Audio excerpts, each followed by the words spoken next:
दुनिया में ऐसी जगह भी हैं जहां मरे हुए लोग घर के अंदर साथ रहते हैं, जहां फ्यूनरल एक फेस्टिवल की तरह मनाया जाता है और जहां डेड बॉडीज को कब्रों से निकाल कर नए कपड़े पहनाए जाते हैं। This is not a fiction और horror story, this is the reality. ये रियलिटी है सुलावेसी के माउंटेन्स में रहने वाले तोराजा ट्राइब की, जिन्हें दुनिया एक स्पेसिफिक नाम से जानती है, डेथ ट्राइब ऑफ इंडोनेशिया।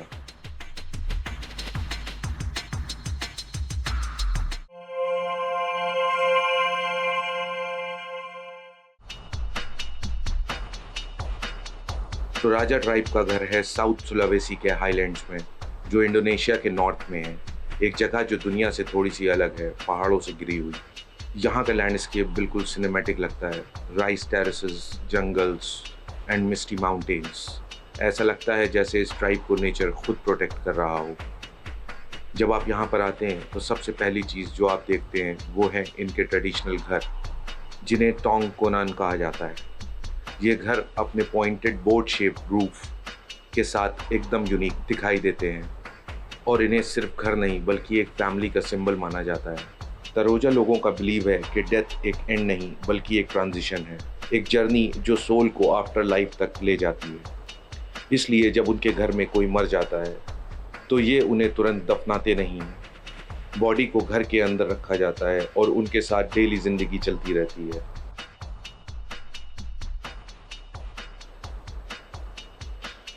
इसकी सबसे बड़ी वजह यह भी है कि उनका फ्यूनरल एक ग्रैंड सेलिब्रेशन होता है और उसके लिए फैमिली को सालों तक पैसा जमा करना पड़ता है। बॉडी को प्रिजर्व करने के लिए कई सारी हर्ब्स और केमिकल का यूज़ होता है और उस बॉडी को डेड नहीं बल्कि सिक पर्सन बोला जाता है। फैमिलीज़ उनके लिए खाना रखती हैं, उनसे बात करती हैं जैसे वो अभी ज़िंदा हों। उनके लिए डेथ और लाइफ के बीच का गैप ख़त्म हो जाता है। जब फाइनली पैसे जमा हो जाते हैं तो होती है रंबू सोलो। ये एक ग्रैंड फ्यूनरल सेरेमनी है जिसमें पूरे गांव के लोग एक साथ जमा होते हैं।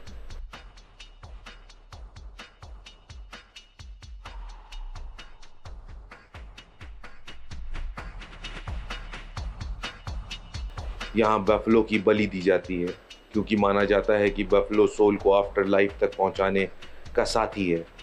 जितने ज़्यादा बफलोज उतनी तेज़ सोल की जर्नी। फ्यूनरल के दौरान कितने बफलोज सेक्रीफाइस किए गए हैं ये फैमिली के सोशल स्टेटस पर डिपेंड करता है और रिस्पेक्ट को दिखाता है।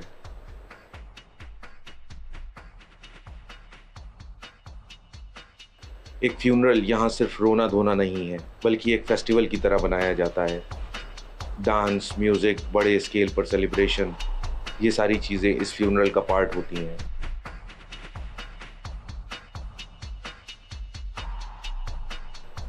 फ्यूनरल के बाद डेड बॉडीज़ को क्लिफ्स के अंदर बनाए गए स्टोन चैम्बर्स में रखा जाता है, जैसे उन्हें नेचर के साथ मिला दिया गया हो।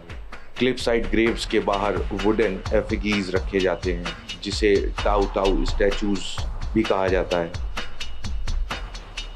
ये स्टैचूज डिसीज्ड की कॉपी होते हैं जो हमेशा जिंदा लोगों को देखते रहते हैं। कुछ जगह आपको हैंगिंग कॉफिन्स भी मिलेंगे जो क्लिफ के ऊपर लटकाए जाते हैं ताकि जानवर उन्हें ना खाएं और उनके सोल स्काई के ज़्यादा करीब रहे। बच्चों के लिए एक और यूनिक रिचुअल है। जिन बच्चों के दांत डेवलप नहीं हुए उन्हें हॉलो ट्रीज़ के अंदर बरी किया जाता है। माना जाता है कि वो ट्री के साथ ग्रो करेंगे।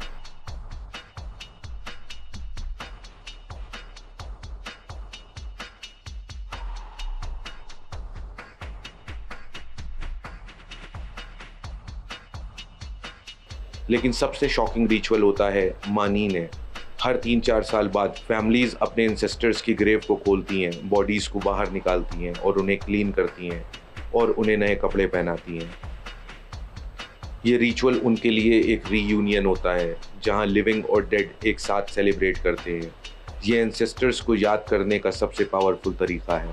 तो राजा फिलॉसफी सिंपल है, फैमिली कभी ख़त्म नहीं होती। डेथ के बाद भी प्यार, इज्जत और यादें हमेशा जिंदा रहती हैं। दुनिया के लिए डेथ एक एंड है, लेकिन तरोजा के लिए डेथ एक जर्नी है जो उन्हें और उनके एंसेस्टर्स को हमेशा जोड़ कर रखती है। और इसी वजह से उन्हें कहते हैं the death tribe of Indonesia. Toraja tribe तक पहुंचना आसान नहीं है। पहले आपको मैकसर सिटी आना पड़ता है, फिर वहां से एक लंबा 8 से 10 घंटे का रोड ट्रिप। जैसे जैसे आप पहाड़ों के बीच पहुंचते हैं, वैसे वैसे एक नई दुनिया सामने आना शुरू हो जाती है।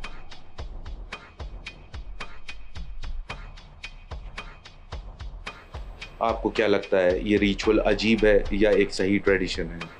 कमेंट्स में अपना ओपिनियन ज़रूर बताइए, और ऐसे ही हिडन कल्चर्स को जानने और देखने के लिए चैनल्स को सब्सक्राइब कीजिए। And make sure do like and share as well.